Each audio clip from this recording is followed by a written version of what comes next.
Addiction's been acknowledged of late as a big problem in our society, and it does not discriminate with age, gender, race, or culture.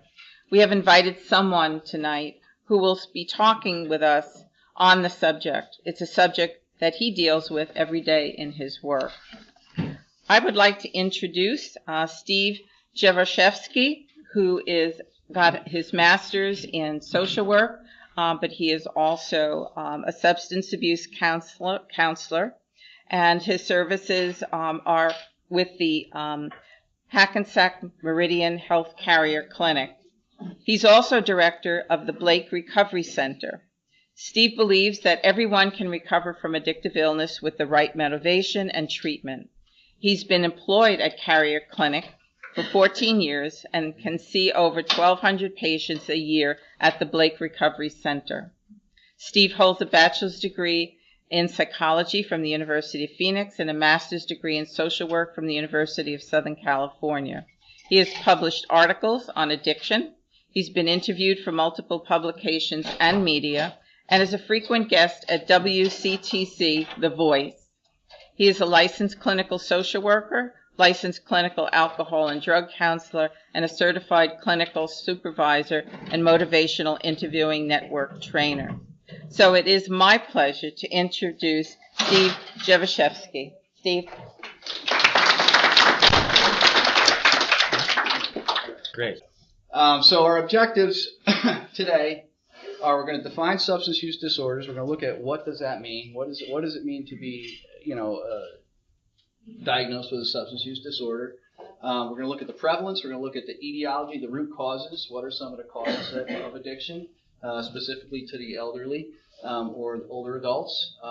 Signs and symptoms to look for, treatment strategies, and we're going to look at some resources, some things that you might have in your neighborhood or in your area or in your communities that you can take advantage of if you think you or someone you love may have a problem. Okay? So what is addiction? Addiction is a biopsychosocial illness. What does that mean? It affects you on three main fronts. It affects you biologically. So there's definite biological things that come about from addiction. It can cause illnesses. It's psychological. It has a profound effect on someone's psychological well-being. And it has a social effect, right? It affects people's lives and everyone's lives around them. So that's why, that's one way we define it. The other way is it's progressive. It has definite signs and symptoms. So addiction isn't one of those things, as long as, let's say someone's an alcoholic and they say, I'm going to just cut down. Most of the time that doesn't work. They end up, back where they were or worse relatively quickly. So as long as you keep doing that, it gets worse, and it's progressive. It's not, you don't just buy a quart of vodka one day. You start off with a couple beers, and it goes on and on and on. Same thing with drugs. You start off small, but it gets bigger. So, but it is treatable, and if untreated, can be fatal. So just to put that out there. So how is it defined? It's a maladaptive pattern of substance use leading to clinically significant impairment or distress, as manifested by two or more of the following things we're going to look at. All right, so we're looking at how do I diagnose addictive illness? Right, it's basically based on mild, moderate, and severe. So someone who doesn't have two of these next things that I'm going to show you wouldn't have an addictive illness at all. If someone has two or three, it's probably mild. If someone has more than that, we're getting into moderate, and then we're getting into severe.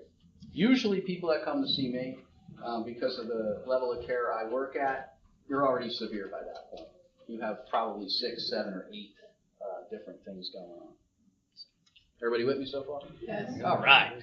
Good stuff. All right, so how do we define it? Based on a Diagnostic Statistical Manual 5, the 5th version, DSM-5, this is how addiction is, this is how we basically diagnose it. Reoccurrence of, and failure to fulfill major role obligations. So you're failing to do things you would normally do in life because your substance abuse is getting in the way, right? So we have to get it back to the substance abuse every time. So you're drinking and you can't, and you forget you had to be somewhere, right? That's just one. Reoccurrence hazardous situations. drinking and driving, right? Now, if someone goes out and gets one DUI, I've seen this before, and I'm not saying drinking and driving is bad, don't do it, you shouldn't do it, but I've seen people go to a Christmas party, go a little too far, or go to some event, go a little too far, make a bad decision, and drive home and get a DUI, right? Does that make them an alcoholic?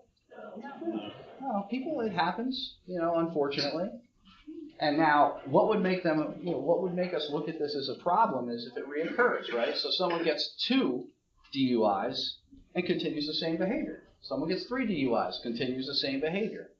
Then we start really looking at that and saying that it's I used to work for an organization called the IDRC. Anybody know what that is? Yes. It's the Intoxicated Driver Resource Center. And I used to do their lectures and I would do the evaluations, and I would tell you that one of the criteria we had to send somebody for further evaluation was hands down if someone had 2 DUIs, they went for another evaluation. There's no 5 minutes with me in a screening. Matter of fact, anything they said to me was kind of it's information, but it's not going to change what's going to happen next. They're definitely going for another evaluation. So what else? So continued use with interpersonal problems. So they're having problems at home, but they keep using, fighting over, whether they're drinking or any kind of substance use. So that they're having problems in their daily life based on that. Noticeable increase in tolerance. What does that mean? They're drinking more. How addiction works, and we'll go into this a little bit more when we get into progression. Is you drink this much to feel this good for this amount of time, or you use this much to feel this good for this amount of time. Well, what happens is that flips. Over time, that flips. Now you're drinking this much to feel this good for this amount of time. And it continues to shrink. And it continues to shrink before you're not even feeling good anymore. You're just drinking because you don't know what else to do. You have no choice. Or you're using. What about the use of marijuana in New Jersey? Oh, well, that's a hot topic. You can get me in trouble with that one. I mean, people drive cars and they're smoking marijuana. Doesn't that affect their driving? Sure, and they shouldn't do that. It's one of the things that when you're looking at, they just failed at passing the bill and they're trying again to get it. And I don't want to go too far into this because this is a very politically charged topic, but they're trying to get it recreationally approved. And that's one of the big things is what do you do with heavy construction workers that are operating heavy equipment? Because the problem with marijuana as opposed to alcohol is we don't know if you used it a week ago or you used it right now. It's really hard to get when you take a blood sample or you take a urine from somebody to test it, it doesn't, unless you have a baseline test, which I ran the IOP at Carrier for a long time prior to doing what I do now. And we used to test, I would test somebody when they first came in, and if they said they were smoking marijuana, I'd expect them to come up positive, right? Because that's, what they're supposed to come up positive. They just told me they were smoking. Now, what I should see is the levels go down. Now, if the levels come back up, I know they were using. So, but you can't do that with the first, for a few weeks it's going to come up positive. Most people aren't getting levels. They're just getting positive, negative. That's what they're getting. So airline pilots, you don't want your pilot smoking pot and flying around with you. I mean, these are some of the issues that come up. So there are some differences. Now, whether it should be legal or not, I'm kind of neutral on that. I don't know. There's no way when the police stop them for them to actually check them except by observation, and that depends on the person that's observing them, and it can be influenced by a bunch of different things. So there's no realistic way of checking them. Nope, exactly, and that's the point. The point is there's no real way to kind of say you used right now, and that's right. Like if you're driving a car and you're drunk, we test you, and you can tell, and you're going to come up as a 0.2 or something, and you know, all right, there's no getting out of that. We know, But somebody who's smoking marijuana can say I smoked a week ago and it's still in my system, and and that they may get away with it. They may get away with it at that point. What did I do that? I didn't hit anything. I broke it. I'm totally lost now. What did I do? Now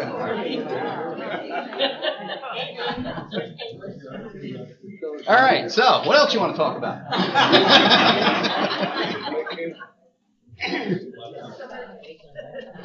The machine timed out, I think. So, actually, I have my paper right here. I can grab that, and I'll be right on track. As I said, it's more for me than it is for you. So we'll just keep rolling. That's part of being a professional, right? Withdrawal syndrome, right? Withdrawal syndrome. We see that a lot in alcoholism. It's interesting when I talk about withdrawal syndrome. I'm talking a lot about the shakes. People picture that, but sometimes that's not always the case. Someone doesn't always get that shaky. If I took 100 alcoholics and put them in a room, now I'm talking heavy alcoholics. People are drinking a liter a day. And I put them in a room, and I didn't give them any medication. I let them detox. And if I took 100 opiate addicts, and I stuck them in a room, opiates are heroin, Oxycontin, oxycodone, hydrocodone. All those medications are opioids, opiates, same kind of thing. I stick them in a room and let them detox for a couple of days, right? And I don't give them any medication. And then I take people on benzos. Anybody know what benzos are? Xanax, Valium, Ativan, any of those. Very abusable drugs. Very abusable drugs. And I let all three of these people just all three groups, just 100 of each, sit in a room for 3 days and detox without anything, any medical or anything. Probably about 40% of those alcoholics will be dead. Well, seizures. I mean, seizures are very common. Okay, 35 to 40% of those alcoholics, because alcohol is in withdrawal, can be life-threatening, can be fatal. Now I go back to the people on the benzos, the Xanax, Valium, and any of those. Well, probably about maybe 20% to 25% will be gone, will be passed away, because that's another one that's very life-threatening in withdrawal. If I go back to the group of opioid addicts, not one of them will be dead. They'll be complaining, they'll be angry, and they'll probably, unless they kill each other, they should all be alive. All right. I guess we just shut down on that. All right. So withdrawal syndrome, that's another thing we look for. So when we're looking at someone, if they're shaking, if they have stuff going on, if they're saying they're not feeling good and they haven't drank today, and years ago, we don't do it now, but years ago, counselors used to keep a bottle in their drawer. This is old school counseling. We don't do that anymore. They keep a bottle in their drawer because if someone came in withdrawing from alcohol, it was dangerous for them. So they would let them have a couple drinks and get them to the hospital. That was very common back in the day. We don't do that anymore. So, I need my reading glasses for this. Now you need glasses? I do. My eyes are gone. All right. No. So another thing you look at is substance abuse. Okay, we're back up. I'm going to sit here. All right, you're going to hang out with me? I'm going to sit All right, you hang out with me. That's good. All right. Where did I go here? All right. So taking larger amounts of substance abuse than you intended. So you intended to go out and, maybe have a beer or two, but now you end up, 2 days later, you're still drinking. I've seen that happen. I had an alcoholic once I treated. He said, every time I drink, Steve, I don't know what happens. I remember having one beer. And then I wake up in another state. True story. He did. Every time he drank, he'd wake up somewhere else. All right. Let's see. All right. Persistence, desire to quit, unsuccessful attempts to cut down. So if you try to cut down, you can't. That might be a good idea that something might be going on. Great time spending dealing with activities necessary to obtain your substance, whatever that is. So you spend a lot of time and energy going out to get it. I used to do a group with the patients in Blake, and it was basically, let's do a timeline. And I kind of tricked them a little bit, and it was like, let's try to figure out how much time you spend using and going to get it, trying to. And we'd have people that have like 500 and some odd hours in a week. There isn't 500 and some odd hours in a week. So the way we tabulated it up, it was kind of a trick, but it made them really think about how much time and effort they actually put in. It's like several full-time jobs to keep using and to keep, once you get to that point, you're constantly feeding it.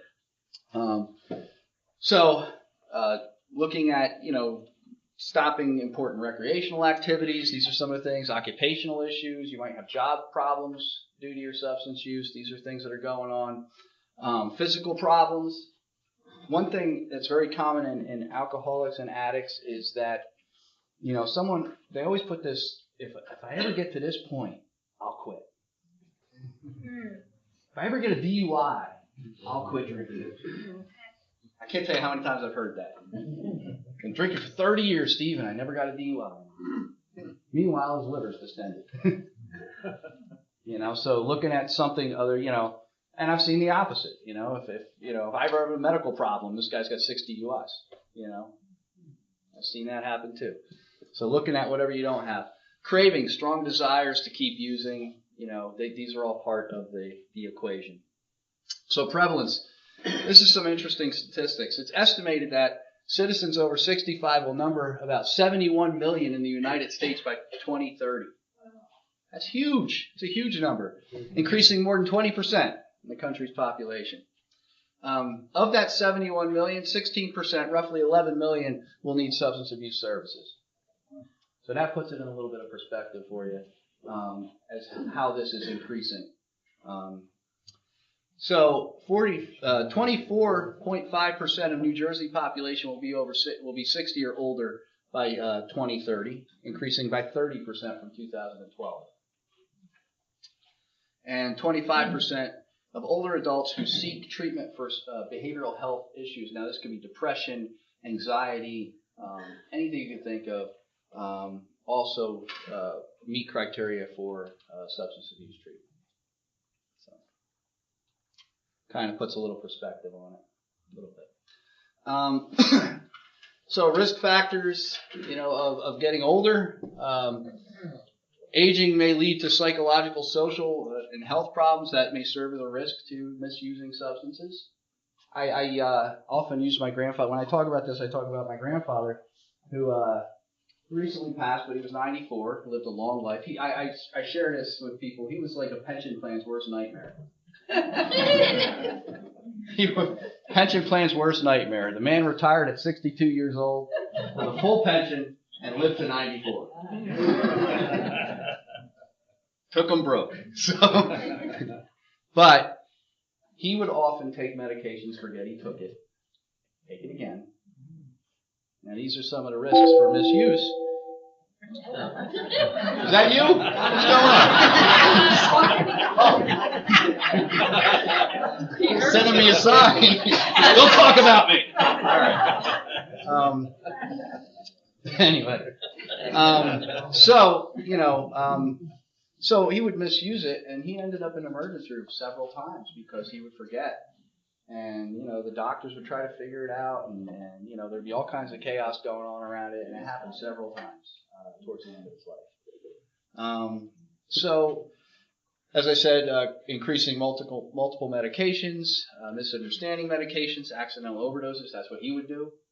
He would take an accidental overdose of medication. He had shingles really bad, and was in a lot of pain, and would keep getting prescribed pretty heavy-duty addictive medications or Oxycontin or whatever he would get. He'd have different things at different times, and he would take it and he'd forget. And it's very dangerous because it'll stop your respiratory system.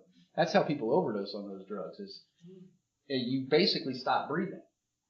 So you got to remember, it's a suppressant. It's a central nervous system suppressant. So it tells your central nervous system to stop doing things, and some of those things are vital.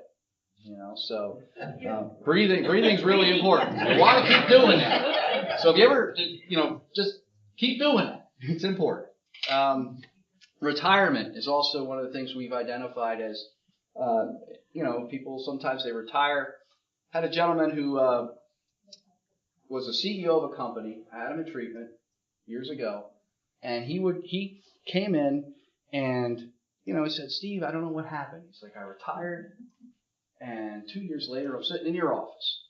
I don't know what the heck happened." He goes, "I did the same things, but so as we got into it, what happened is, he was very busy, high-end, real alpha kind of guy, just always going, never really stopped. And then all of a sudden he retired. He retired with a heck of a package, so he didn't have to do anything else.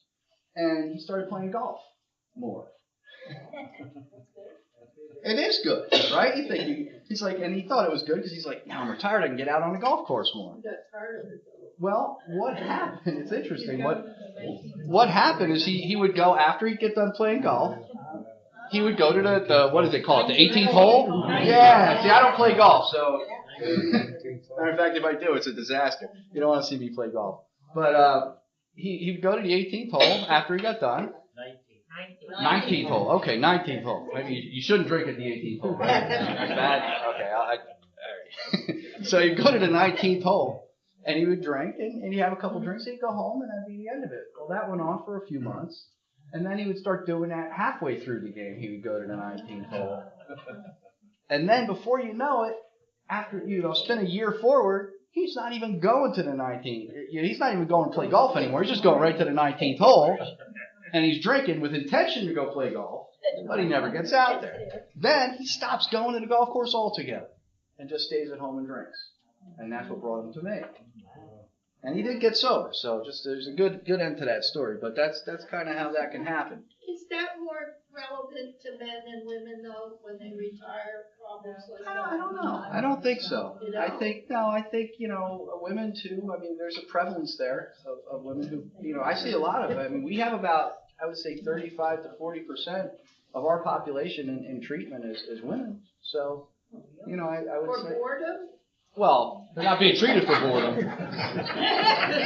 But maybe we're not treating them for boredom, but, it may have been a factor. Boredom leads to the other thing. It may have and it's usually not just one of these things that's going on at the same time. It's usually a few, maybe two or three things at the same time. Because boredom, after retirement could lead to co-occurrence of depression, could lead to anxiety, could lead to a lot of other things, right?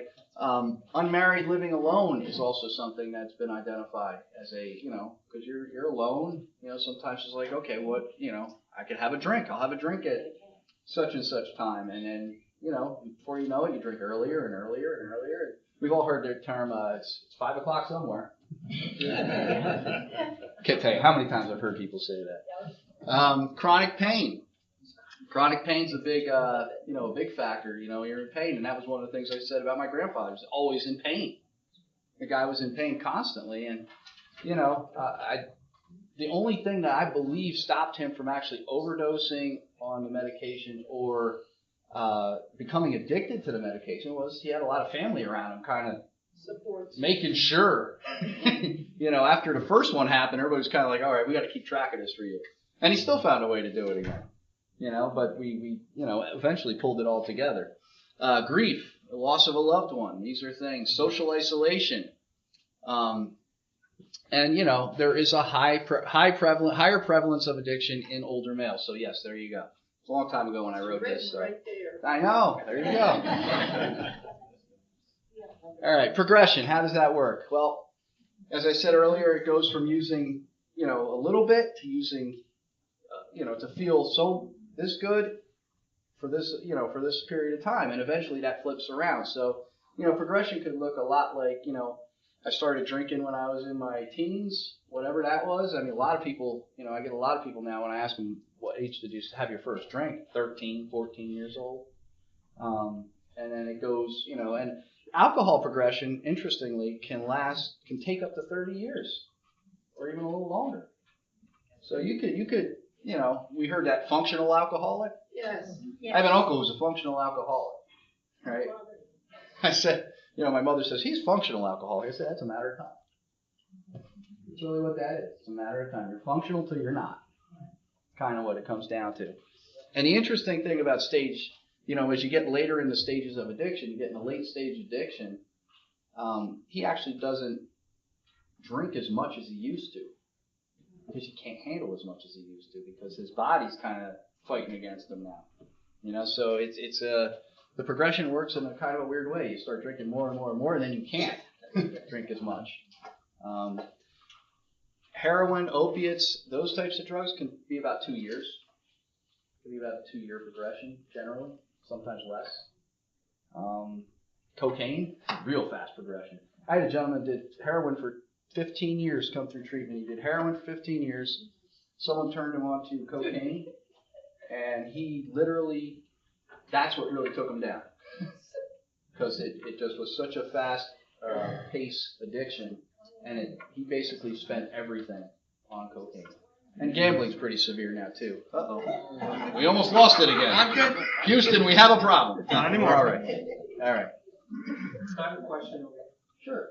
The state of New Jersey recently passed either a rule or legislation around restricting the prescriptions of opiates. Yeah. Can you shed some light around that? Well, I know about enough about that to be dangerous, but yeah, they've been trying to restrict that for years now. There's a lot of things out there now, protective,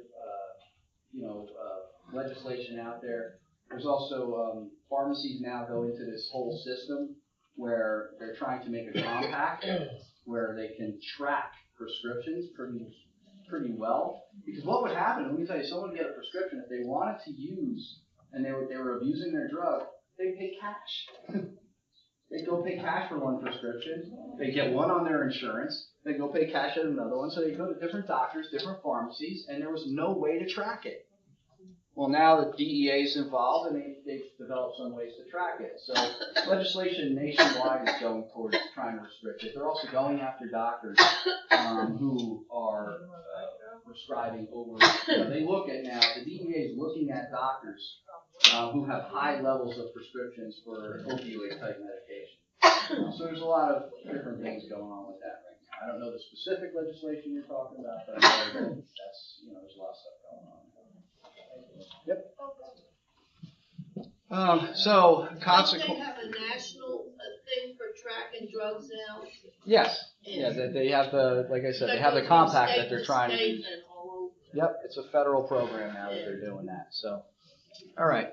So consequences. There's preoccupation with your medication, preoccupation with using.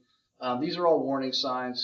Consequences directly related to, we talked about the DUI, social isolation is a big warning sign. So if you have somebody who's normally sociable, now all of a sudden they're not being very sociable, or if you notice, I tell people, if you notice major changes in people's behavior, that's kind of, it may not be substance abuse, it may be something else, but there's something you should probably have a conversation about. You should probably look into it a little bit, because if someone is one way and all of a sudden they're another way, it could be depression. It could be something else. And there's a lot of stigma. I talk a lot about stigma around substance abuse, and there's a lot of stigma around mental health as well. So both have a lot of stigma. I was just telling somebody before we started that a lot of times I'll do these talks and I'll ask, how many people have seen their doctor in the last year? And every hand in the room goes up. So everybody generally sees a doctor, right? And then I ask, how many people in this room have seen their psychiatrist this year? Not one hand goes up in the room.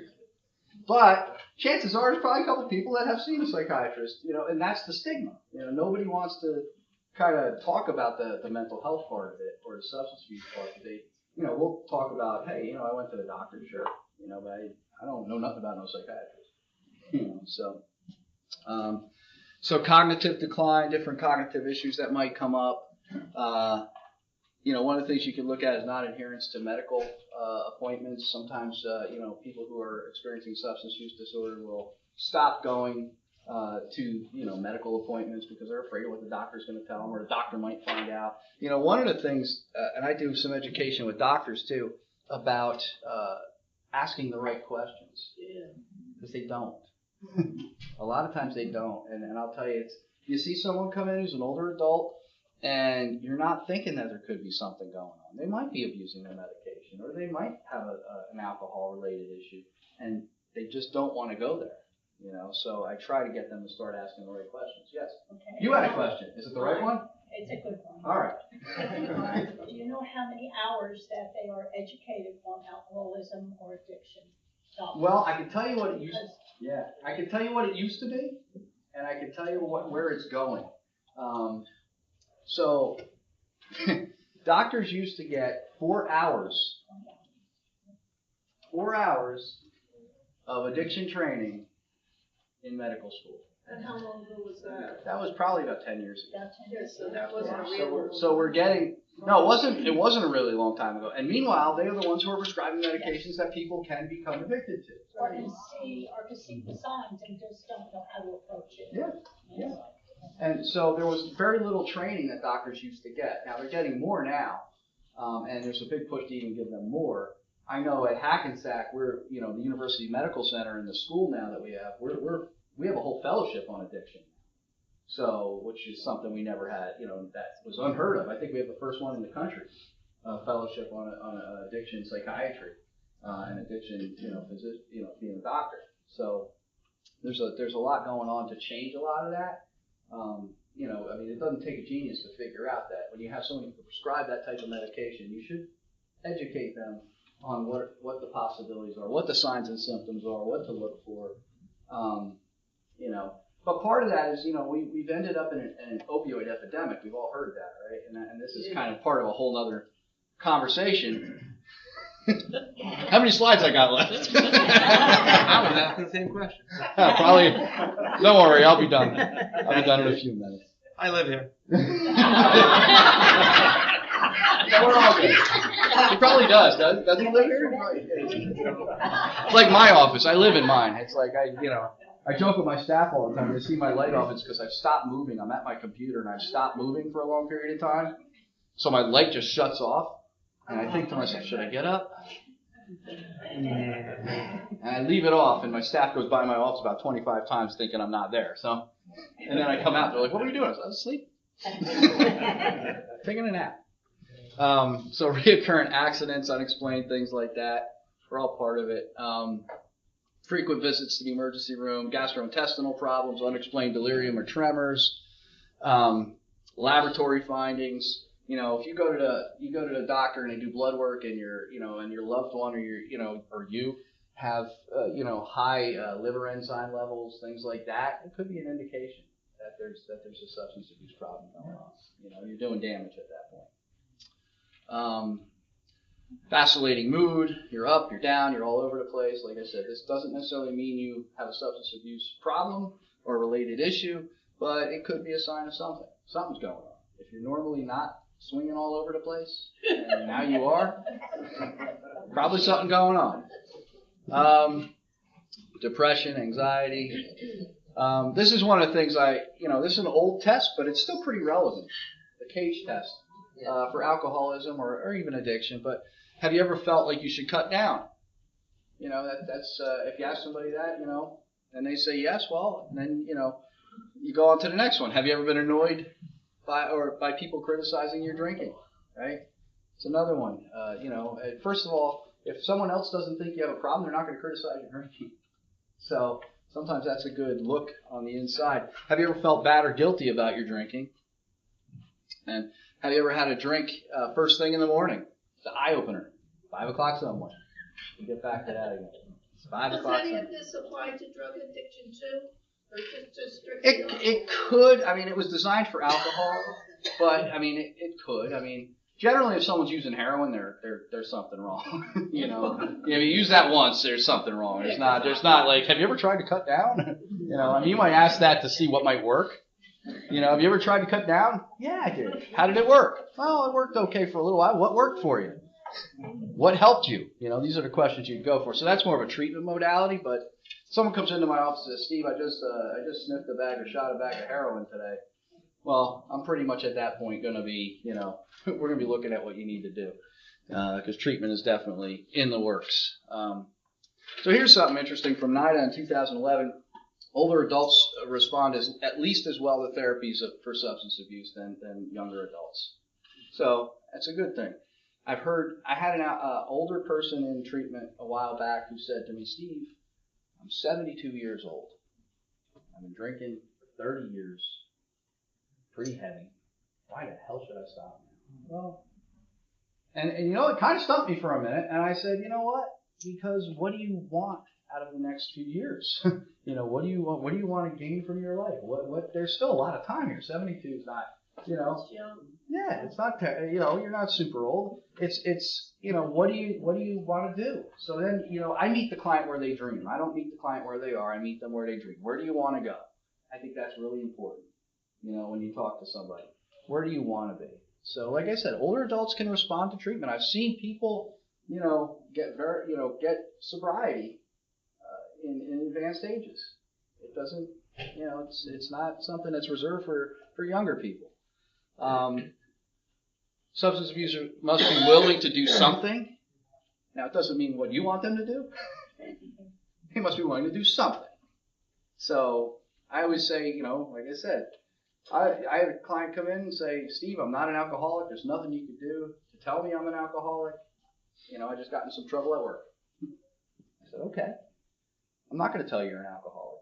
But since you kind of have to be here, and some people think I'm a decent therapist, what do you want to do? Let's do something.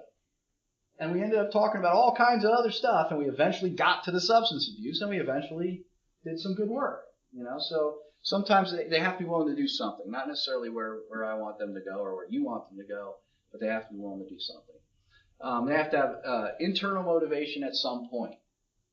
External motivation is things that drive you into treatment, whereas internal motivations are the things that pull you towards recovery. Right? Does that make sense? That you're thinking? Well, yeah, it's kind of what motivates you. Motivation, to me, is key for recovery. It's how, you know, motivation is more, engagement and motivation are the two most important things in treatment and in getting better, from whether it's mental health, making any kind of change you want to change in your life, or substance abuse. All right, so you want to be engaged, and you want to have eventually get that internal motivation that pulls you towards towards recovery, not that pushing motivation that gets you into treatment. Pushing motivation can be family pressure, job jeopardy, legal problems, just physical issues, anything that's pushing you from the outside to get into treatment, and then what's going to pull you towards the rest of your recovery. That's really important. That, to me, is the most important thing. Now, it doesn't matter what you come in with. It matters to me what you leave with, right? If you come out of treatment with the internal motivation, then we have a win. So. Can you give examples of some internal motivators? Internal motivation is, sure. You see someone who's doing really well and you want what they have. You know, that could be an internal motivation. I see, you know, somebody who's in recovery who sounds really good, they're talking well, they have a good job, they have a good life. I want the same things, and that's an internal driver. That's what we call intrinsic motivation. Like I said, it's very different than the pushing. It's more of the pulling. It's the driving. I want to get that. I would like to have that. You know, I'm not running away from this. I'm running towards this. Does that make sense? Mm-hmm. All right. Stages of change. I'm not going to go through all of them now, but they're very important when it comes to motivation. Let's see. So in treatment, we look at ideal match versus availability versus client acceptance. Can't tell you how many times I've had the ideal match for somebody who comes into treatment, and they're like, "Nah, I don't want to go there." But it's perfect for you. I don't want to go. All right. Well, what do you want to do? Once again, what do you want to do? Because that's really important. Availability is also, you know, I've had people who, you know, come in and the availability of what they need isn't there. So it's important, and I'm not going to spend a whole lot of time on all these. These are just different levels of care. So there's early intervention services. There's outpatient treatment, which is anything less than 9 days or 9 hours in a week. There's level 2, which is intensive outpatient, which is anything more than 9 hours up to 20 hours. There's partial hospitalization, which is like a day program if you're looking for treatment. And that's kind of like you go to someplace during the day and you go home, and it's more than 20 hours or more. And then we go into the higher levels, which is clinical inpatient treatment models and detoxification. So, and some barriers to treatment. I talked about this earlier. See some of the things I talked about already, so we could move along. Some alcoholics feel like it's too late to stop. Mobility issues could be a barrier to treatment. Feeling, you know, I've had somebody say, I just feel so useless. I said, that's terrible. How can we make you feel differently? Multiple losses, chronic pain, family conflict, you know, estrangement from family members, and codependency could all be barriers. And this is the family factor, and I'm probably going to end right here because I don't want to take up too much more. This is kind of like getting to the gist of it anyway. I believe in recovery and in treatment, family is a real important part of the process. And, you know, it could be something that works for you, but it could also be something that could work against you if not everybody's going in the same direction, right? So codependency, a lot of people hear that term thrown around when we talk about addiction. And codependency is when my emotional state depends on yours. Right? If you want to put it very plainly, it's when how I feel depends on you. It depends on if I see you pull in the driveway and all of a sudden I'm like, oh God, here we go. Then, I might have to look at where my codependency is. If I'm trying to work harder than you at you, That's no good. that's not good at all. I look at it like a roller coaster. When you look at codependency, an alcoholic is in the front seat, and everybody else, or the addict is in, they're in the front seat. Everybody else is on that roller coaster behind them. Wherever they go, you go. They're happy, you're happy. They're sad, you're sad. It's just kind of how that whole thing works. And that's bad. Yeah, it's not good because then, you got to have your own set of emotions based on what you feel. How do you feel about that situation? So it's really important. Manipulation. Addicts of any type are manipulative. They know how to manipulate. Doesn't mean they're bad people. Just how the disease presents itself. Addicts have to manipulate, and alcoholics have to manipulate to keep going. Remember, once you become addicted, your primary focus is keeping your addiction going. And sometimes you have to manipulate the people you love, the people around you. I've had addicts say, if you throw me out of the house, I'm going to go, do something. You'd say all kinds of things to manipulate their family members. And I never advocate to throw somebody out. I say give people choices. Choice is, I can't have you drinking here. So you need to do something. But if you choose to drink, you're going to have to do it elsewhere. That's a choice. That's a choice. Expectations. Sometimes the addict's expectations are unrealistic. I've had people come in for 30 days of treatment and say, when I go home, everything's going to be great. Well, expectations may be off there. Maybe not be so good right away. Right? Expectations might be off. Family members might expect them to do something different too. So these things sometimes are not aligned, and when these things aren't aligned right, they don't work out well. A family member might say, he came home after 30 days. He wasn't fixed. Okay?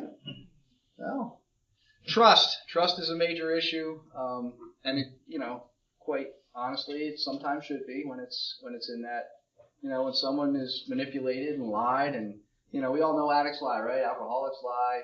I had somebody tell me once, how I know my husband's lying? I said, well, how? His lips are moving. Yeah.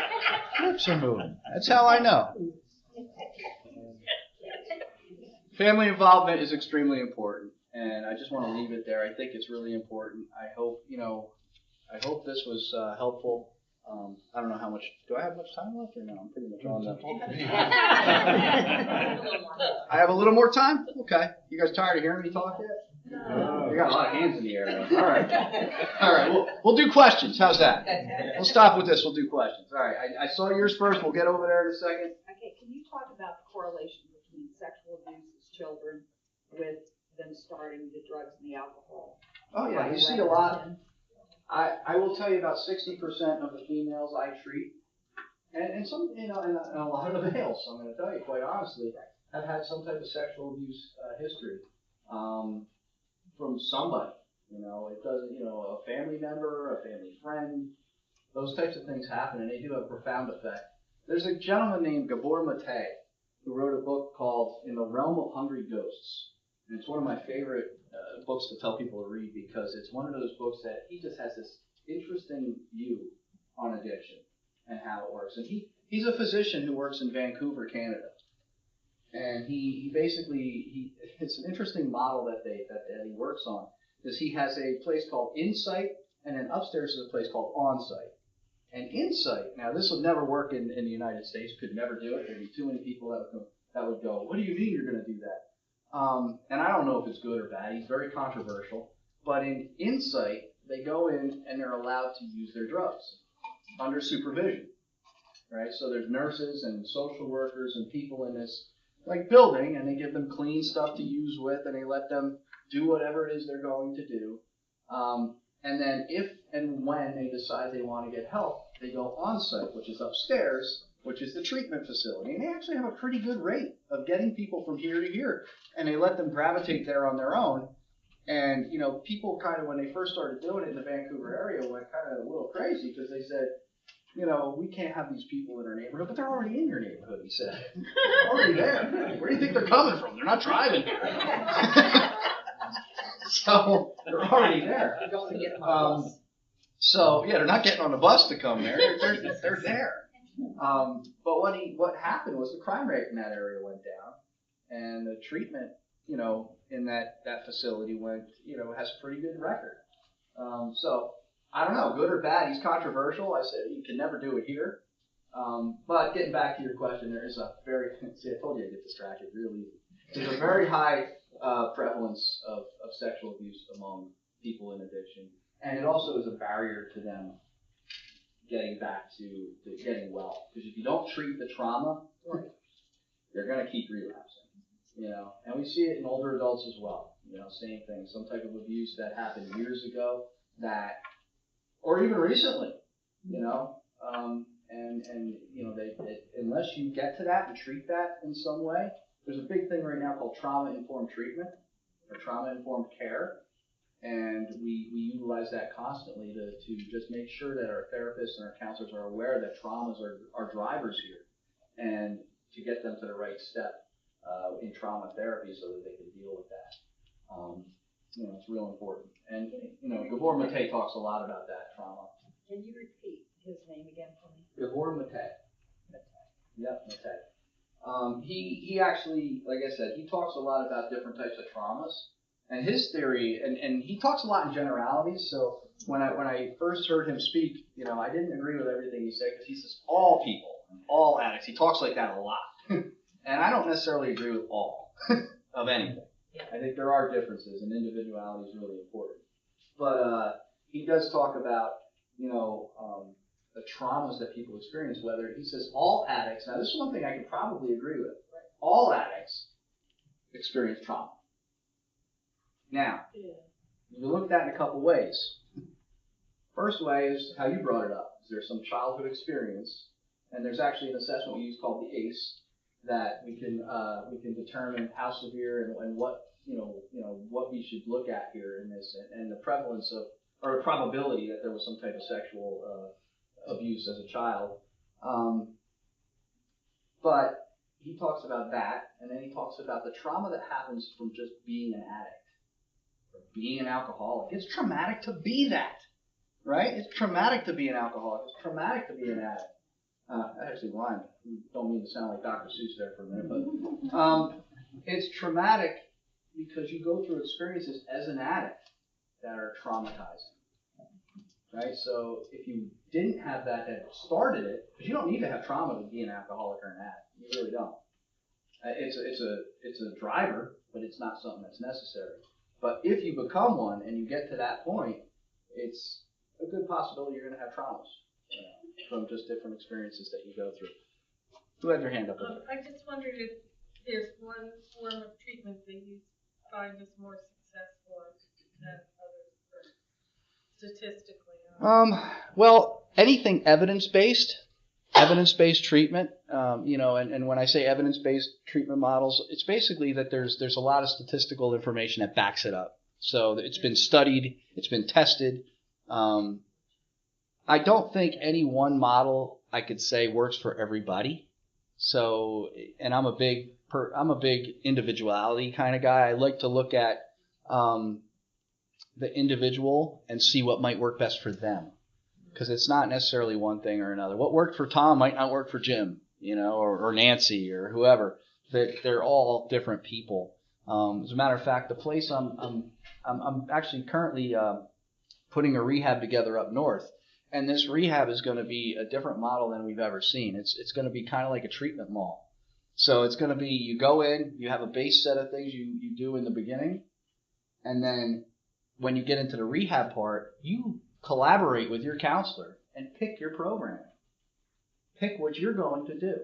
Because it's more important that the person has the autonomy to figure out, I'll tell you what, engagement and rapport are more important than any intervention I could ever do.